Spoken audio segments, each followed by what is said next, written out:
बिस्मिल्लाहिर्रहमानिर्रहीम अस्सलाम वालेकुम। अॼु मुंहिंजो जेको टॉपिक आहे उहो आहे मोहम्मद हाशिम मुख़लिस। मोहम्मद हाशिम मुख़लिस जेको आहे इहो हिकु मशहूरु शाइर आहे। इन जो जेका आहे इहो इन जो तारुफ़ अॼु असां पढ़ूं था जेको सेकेंड ईयर जी सिंधी लाज़मी बुक मां आहे।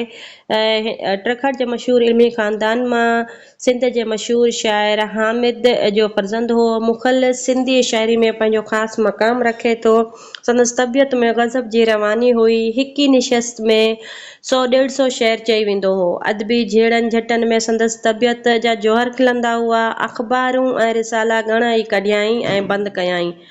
पोएं वक़्त में मीरपुर ख़ासि मां मुसलमान नाले अख़बार कढियाई जा पंहिंजी अदबी हैसियत ऐं मज़ाजी मज़मूननि करे ॾाढो चाह सां पढ़ी वेंदी हुई।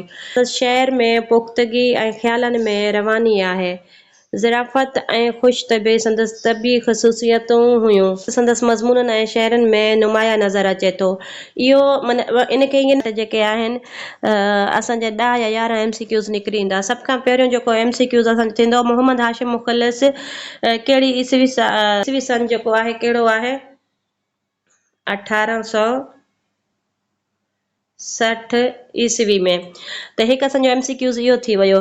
जेकॾहिं असां खां पुछनि था त इहो किथे पैदा थियो त इहो बि असांजो ॿियो MCQs थी वियो त इहो ट्रखड़ जे शहर में पैदा थियो। किथे पैदा थियो? ट्रखड़ जे शहर में। ऐं टियों MCQs बि असांजो अची सघे थो त हिजरी सन कहिड़ो आहे। हिजरी सन मां तव्हांखे ॿुधायां थी, हिन बुक में लिखियलु कोन्हे, पर हिजरी सन हिन जो बीहे थियो 1278 हिजरी। कहिड़ी? 1278 हिजरी।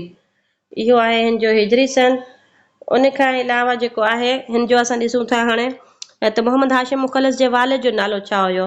असांजो हाणे इहो चोथों MCQs थी वेंदो त इहो जेको आहे हिन जे हाफ़िज़ हामिद जेको आहे हिन जे वालिद जो नालो आहे हाफ़िज़ हामिद।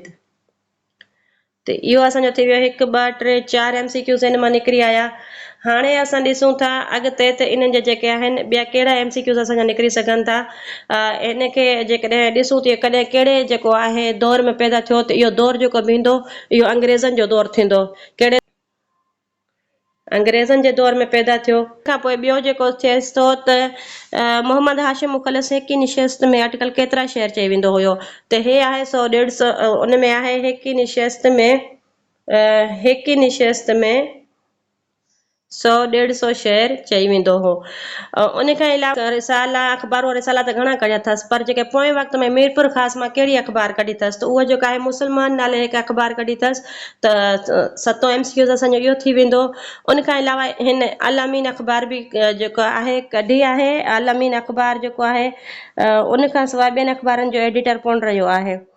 ख़ैर ख्वाह ऐं अल-हक़ जेके आहिनि उन्हनि जो एडिटर रहियो आहे। ख़ैर ख्वाह कहिड़ी अख़बार? ख़ैर ख्वाह ऐं अल-हक़ जेका आहे इन जो एडिटर कोन रहियो आहे। उन खां अलावा आहे त मोहम्मद हाशिम मुख़लिस हैदराबाद मां माहवार रिसालो हिकिड़ो कढियो हुयो तोहफ़ल हबाब उहो बि हुयो रिसालो जेको माहवार हुयोसि। क्यूज़ थी सघे थो त मोहम्मद हाशिम मुख़लिस जेको बहार इख़लाक़ ऐं इस्लाम अख़बारनि में अल इस्लाम अख़बारनि में कहिड़े जेके कढिया हुया उहे बि कढिया हुयासीं। उन में जेके हुया मज़मून लिखिया हुयसि उहे कहिड़ा मज़मून हुया त उहे जेके कंहिंजे नासिर अली जे नाले ते मज़मून कढिया हुया। कंहिंजे नाले ते? नासिर अली जे नाले ते। इहा जेका मां एक्स्ट्रा इंफॉर्मेशन तव्हांखे ॾियां थी त इनखे जेको आहे बेशक तव्हां नोट डाउन कंदा वञो त जीअं जेका तव्हांखे ॿीहर जेकॾहिं तव्हां MCQs कयो या कुझु तव्हांखे कमु अची वञे। उन खां पोइ 1924 में मीरपुर ख़ासि मां कहिड़ी हफ़्तेवार अख़बार कढी हुई, अख़बार जारी कई हुई। हाणे हिते असां पढ़ियोसीं मीरपुर ख़ासि मां हुन अख़बार कढी हुई